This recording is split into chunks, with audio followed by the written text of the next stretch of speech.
Hello everyone welcome to my YouTube channel. நூலகர் மற்றும் காப்பாளர் அப்படின்னு போட்டு நியூ ஜாப் நோட்டிஃபிகேஷன் வெளியிட்டிருக்காங்க. இதை பற்றின ஃபுல் டீட்டெயில்ஸ் இந்த வீடியோவில் பார்த்துடலாம். இந்த பதவியின் பெயர் என்ன அப்படின்னு பார்த்தீங்கன்னா நூலகர் மற்றும் காப்பாளர். அது ஒன்றுமே இல்லை, லைப்ரரியில் வேலை பார்ப்பாங்க இல்லையா, அவங்க அந்த லைப்ரரியன் தான். இவங்களுக்கு அது ஊதியம் எவ்வளோ கொடுத்துருக்காங்கன்னா 7,700 ரூபாயிலேருந்து 24,200 வரைக்கும் ஊதியம் கொடுத்துருக்காங்க. ஒரே ஒரு வேகன்சி தான் இருக்குது அப்படின்னு போட்டிருக்காங்க.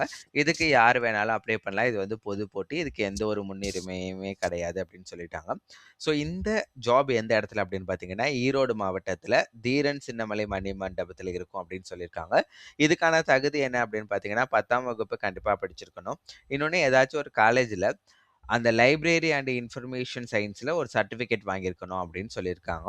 ஸோ இதுக்கான வயது வரம்பு என்னென்னு கொடுத்துருக்காங்கன்னு பார்த்தீங்கன்னா, ஜென்ரல் கேட்டகரிக்கு வந்து 32 வயசு, பிசி எம்பிசி இருந்தீங்கன்னா 34 வயசு வரைக்கும் அப்ளை பண்ணலாம். எஸ்சி எஸ்டி இருக்கீங்க அப்படின்னா 37 வயசு வரைக்கும் அப்ளை பண்ணலாம் அப்படின்னு கொடுத்துருக்காங்க. இதோட அஃபிஷியல் இந்த விண்ணப்பம் நான் எங்கேருந்து எடுத்திருக்கேன்னு பார்த்தீங்கன்னா, ஈரோடு மாவட்டத்தோட அஃபிஷியல் வெப்சைட்லேருந்து தான் எடுத்திருக்கிறேன்.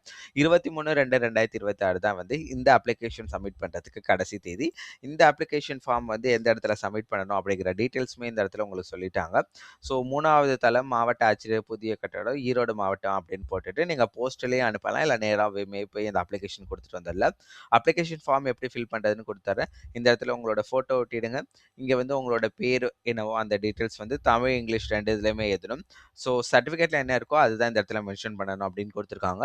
கீழே பார்த்தீங்கன்னா தந்தை, கணவர், மனைவியோட பெயர், பாலினம் என்னவோ அதை மென்ஷன் பண்ணுங்க, டேட் ஆஃப் பர்த், என்ன தேசியமோ அது, இனம், தற்போதைய முகவரி என்னமோ அது கீழே போட்டுருங்க.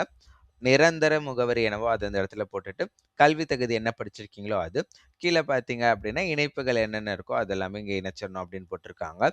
ஸோ இந்த இடத்துல பார்த்தீங்கன்னா உங்களோட டேட்டு, இந்த இடத்துல என்ன தேதியோ அந்த இந்த இடத்துல உங்களோட பிளேஸு என்ன தேதியோ அது இந்த இடத்துல போட்டுட்டு இந்த இடத்துல சைன் போட்டுறணும். இதுக்கு வந்து நீங்கள் அடிஷ்னல் டாக்குமெண்ட்னு பார்த்தீங்கன்னா, நீங்கள் வந்து படித்ததுக்கான டாக்குமெண்ட் சப்மிட் பண்ணணும். அதே மாதிரி சர்டிஃபிகேட் வாங்கினதுக்கான அந்த டாக்குமெண்ட் இருக்குது பார்த்தீங்களா, அந்த சர்டிஃபிகேட்டுமே வந்து ஜெராக்ஸ் எடுத்துட்டு இதோட அட்டாச் பண்ணி இந்த ஃபார்ம் ஃபில் பண்ணி ஈரோடு மாவட்டத்துக்கு நீங்கள் அனுப்பிச்சிட வேண்டியதுதான்.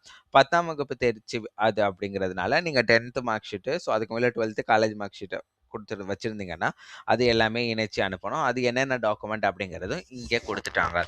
ஸோ இந்த இடத்துல பார்த்தீங்க அப்படின்னா, பிறந்த தேதிக்கான அந்த ப்ரூஃப் ஒன்று சப்மிட் பண்ணணும். ஜாதி சான்றிதழ், கல்வி சான்றிதழ் மற்றும் பிற விவரங்களுக்குரிய முழு விவரங்களும் கொடுத்துருக்காங்க. பட் நீங்கள் இந்த இடத்துல மோஸ்ட்லி பார்த்தீங்க அப்படின்னா, இது வந்து ஜென்ரல் கேட்டகரியில் வருதுனால கம்யூனிட்டி சர்டிஃபிகேட்லாம் ரொம்ப கேட்க மாட்டாங்க. பட் இருந்துச்சுன்னா அனுப்புங்க. ஸோ இதுதான் வந்து அஃபிஷியல் டீட்டெயில். இதோட லிங்க் என்ன அப்படிங்கிறது நான் டிஸ்கிரிப்ஷனில் கொடுத்துட்றேன். இந்த மாதிரி வேறு ஏதாச்சும் ஜாப் ரிலேட்டடான டீட்டெயில்ஸ் வேணும் அப்படின்னா கண்டிப்பாக சப்ஸ்கிரைப் பண்ணிட்டு பாருங்கள். நெக்ஸ்ட் வீடியோவில் பார்க்கலாம். பாய் பாய்.